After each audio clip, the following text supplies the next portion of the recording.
The email notification, an innocuous ping from a credit monitoring service, ripped through Clara's meticulously constructed world like a gunshot. It wasn't just a random alert, it detailed an address change, a mortgage application, and a new credit card, all in her name, but none initiated by her. A cold dread, far deeper than simple fraud, began to curdle in her stomach.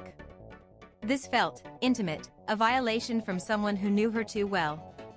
The name on the utility bill associated with the new mortgage made her gasp. Suspicion, once a whisper, roared into a storm. Clara meticulously sifted through old bank statements, tax documents, and social media posts, searching for any anomaly, any misstep. She found them, small, almost imperceptible discrepancies over the years, dismissed at the time as clerical errors or her own forgetfulness. A forgotten login, a missed bill, a vague recollection of helping out with paperwork. Each discovery tightened the knot of betrayal in her chest, pointing to one devastating truth. It was Daniel, her best friend since childhood, her confidant, her chosen family. The realization hit her with the force of a physical blow. He had been slowly, systematically, siphoning off her identity for years, building a parallel life under her name. The sheer audacity, the sustained deceit, made her head spin.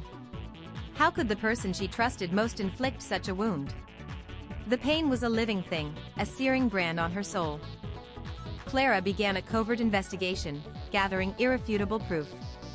She hired a private investigator, discreetly retrieved old documents, and cross-referenced every detail. The depth of Daniel's manipulation was staggering. He had opened lines of credit, taken out small loans, and even registered a shell company, all in her name.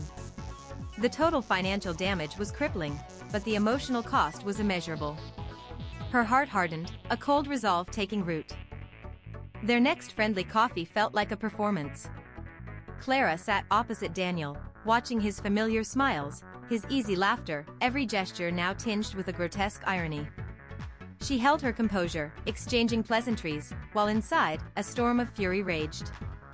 He talked about his recent financial struggles, unaware that she held the key to his undoing.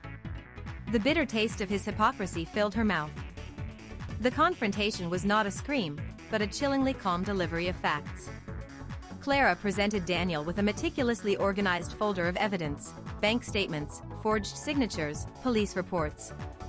His face drained of color, his practiced charm crumbling to reveal a panicked, cornered man. He stammered excuses, pleaded for understanding, but his words were hollow against the mountain of his betrayal.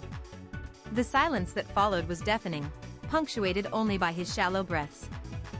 Daniel's desperate attempts to gaslight and manipulate only solidified Clara's resolve. He accused her of overreacting, of imagining things, of ruining their friendship. But the years of subtle erosion, the stolen trust, had built an unshakable wall around her heart.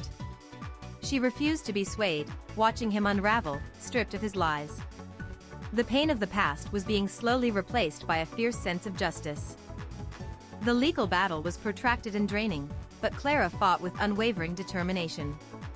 Testifying against him, facing his public humiliation, was not easy, but necessary. Each court appearance, each legal victory, was a step towards reclaiming her life and identity. The financial burden was immense, but she was rebuilding, piece by painful piece, driven by the need for complete vindication. She wouldn't let him steal any more of her future. Daniel was found guilty. The judge's gavel striking down felt like a thunderclap, echoing the end of a nightmare. He received a significant prison sentence, and the order for restitution, though it would take years to fulfill, was a crucial acknowledgement of his crimes. Clara felt a complex mix of relief and emptiness. Justice had been served, but the scar of his betrayal would forever remain, a chilling reminder of trust broken beyond repair. Years later, Clara stood on the precipice of a new beginning, her credit restored, her finances stable, her identity secure. The memory of Daniel lingered like a faint shadow, but it no longer held power over her. She had learned to trust cautiously, to guard her vulnerability.